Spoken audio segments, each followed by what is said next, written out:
हम बात करते हैं माइनर्स और कोफैक्टर्स की। क्या होता है देखो, कोफैक्टर्स मतलब उसमें बस साइन का रहता है ना, और ऊपर वाले नंबरों का नहीं रहता। माइनर में ऊपर वाले नंबरों का भी नहीं रहता, साइन का भी नहीं रहता, इतना ही फर्क।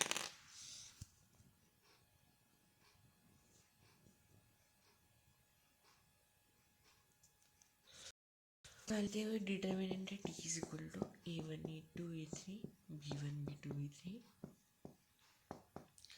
C1 C2 C3 है ना। तो इसको हम इस फॉर्म में भी लिख सकते हैं। ये क्या होता है, A1 इधर है कोफैक्टर ऑफ A1 यानी कि ये A2 कोफैक्टर है इसका, A3 कोफैक्टर है इसका।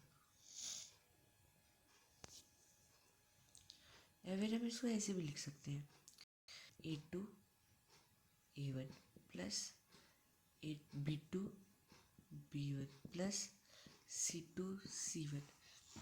समझ रहे हो, मतलब ये और इम्पोर्टेंट चीज़ है। हम बात करते हैं फैक्टर थ्योरम की। अगर एलिमेंट्स ऑफ डिटर्मिनेंट डी ये फंक्शन है of X and two rows become identical when X is equal to A, दो रो आइडेंटिकल बन जाती है तो X minus A is a factor of D.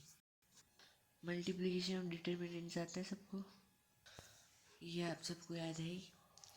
ये वाला इसकी वैल्यू होती है माइनस बी सी, सी माइनस ए और ए प्लस बी प्लस सी। याद क्यों करने को बोल रहा हूँ, क्योंकि कुछ भी ट्विकिंग हो सकती है सवालों। ए इज इक्वल टू बी दे दिया, कुछ भी मतलब कैसे भी करके दे सकते हैं। अगर ये याद है तो एक कॉन्फिडेंस रहेगा, हाँ आता है, नहीं तो नहीं रहेगा, बस इतना ही फ़र्क है। इसकी वैल्यू होती है, इसकी वैल्यू ये होती है, इसकी वैल्यू ये नहीं आता ए प्लस बी प्लस सी, बस इतना याद रख लो। अब आते हैं सबसे इम्पोर्टेंट टॉपिक पे, वो है क्रैमर्स रूल। देखो, कंसिस्टेंट होता है एंड इनकंसिस्टेंट होता है। बात सुन लेना, कंसिस्टेंट में एटलीस्ट होता है, इनकंसिस्टेंट में नो सॉल्यूशन की जीरो सॉल्यूशन। अब कंसिस्टेंट सॉल्यूशन में एक हो सकता है, इनफाइनाइट हो सकते हैं। एक जिसमें होता है उसको हम बोलते हैं यूनिक सॉल्यूशन, और इनफाइनाइट होता है उनको बोलते हैं इनफाइनाइट सॉल्यूशन।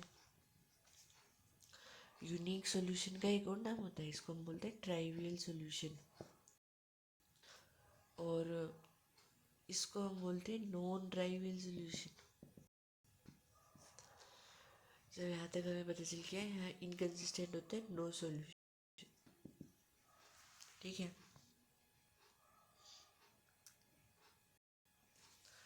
अगर देखो, हमें पता ही है कि D1 क्या होता है, D2 क्या होता है, D3 क्या होता है और D क्या होता है, ठीक।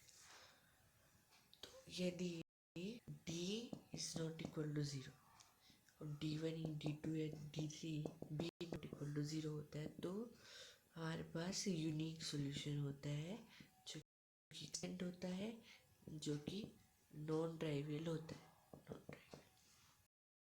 अगर D not equal to zero है, D1 D2 D3 equal to zero है, देन हमारे पास कंसिस्टेंट होता है और ट्राइवियल सॉल्यूशन होता है। इधर ये वाला कंफ्यूजिंग है सबसे, ये आ गया, सब कुछ याद हो गया। फिर अगर D is equal to zero but at least D1 D2 D3 में एक ज़ीरो नहीं है तो वो कंसिस्टेंट है और no solution.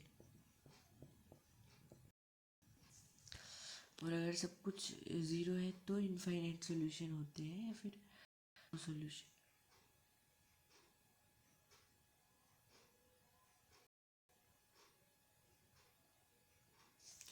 Remember that if given linear equation have only zero solution for all its variables, इसका मतलब जो इक्वेशन है वो ट्राइवियल सॉल्यूशन पजेस करते हैं।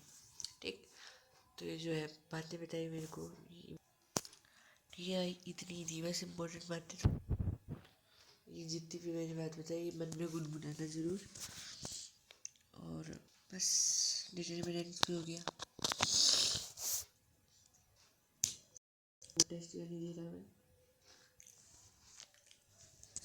उस चीज़ की जवाब में मैं भी हूँ नहीं। एक बार आज वाला काम हो जाए फिर देखता हूँ। फुल प्रोजेक्ट नो नेगेटिव, आराम से रहो।